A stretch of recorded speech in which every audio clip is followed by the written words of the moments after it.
Hi there, welcome to Nonsense Whisky. My name's VinPF, and on today's episode we're going to be covering the Gauldrons from Douglas Laing.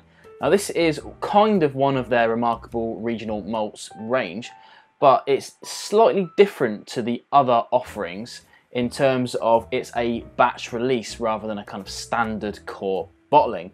Now this one here is underneath coin 115, so if you are interested in any of these coins, or even this one in particular, then check out the description below and you can see just how to get them.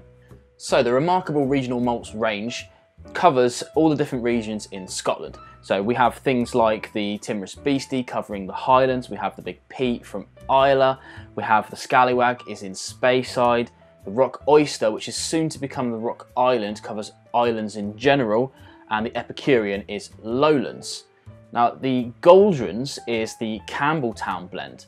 Bit of an interesting one because they've only got very few distilleries to draw from, namely the Springbank Distillery, the Glen Scotia Distillery and the Glengyle Distillery, which produces the Kilkerran single malt.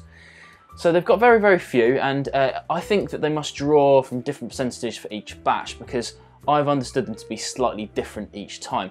In my hand I have the latest batch release, which is batch 4. You should be able to get this on websites pretty soon, but I've seen batch 2s and batch 3s still for sale. This one is roughly around £50, which is a little bit more expensive than the other expressions in the remarkable regional malts range because they roughly come in at sort of £40. So there's a bit of a bump up on this. They don't actually say specifically which distilleries that they're drawing from, so it could be only a small percentage of a second distillery almost, maybe all three, who knows. Let's get into the nose of this and see what we've got, shall we?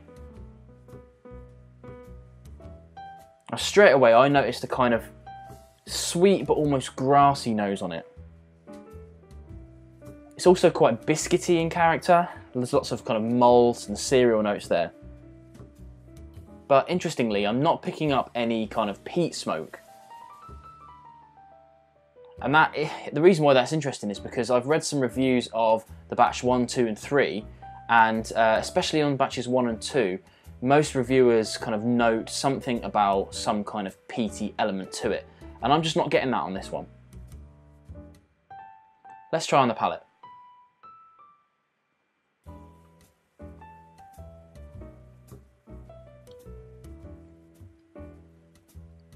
Now again, no kind of real peatiness there at all.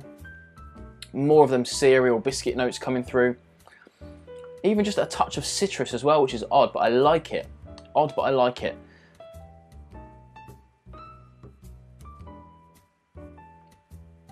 The finish is, it's not overly long, kind of medium I would say.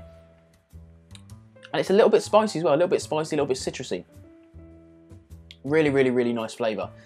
Now, one of the things obviously we have to note about batch release is that they're very clear. Batch release, there is going to be batch variances.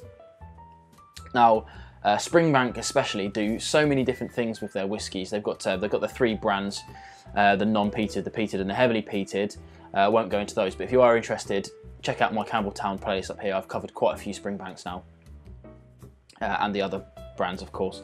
But they could draw on any of those casks, so they could make a peaty one or a not peaty one if they wanted to, if the availability was there. Now, in my opinion, I don't think this batch 4 has much peated whiskey in it at all. That may just be that I've acclimatised to my peat palate a little bit more these days. I'm finding that I'm not picking up peat in stuff that I used to pick up peat in, the really lighted peat stuff. But I'm almost certain that there isn't any peat in this. So if you've tried some of the previous Gauldrons and you've got peat and you're interested in that, you're probably not going to enjoy this one so much. But having said that, it's still a very good whiskey. Now, this one's presented at 46.2, just like the rest of them are in the Gauldrons range. And I think it's well worth looking at. I haven't tried 1, 2 or 3, so I can't tell you if this is better or worse than those. All I can do is say that I've enjoyed it. Their core anyway, at least. There's obviously a lot of other different varieties that they bring out, but the core bottles, no. Get rid of all of that. Now, it is very different to the other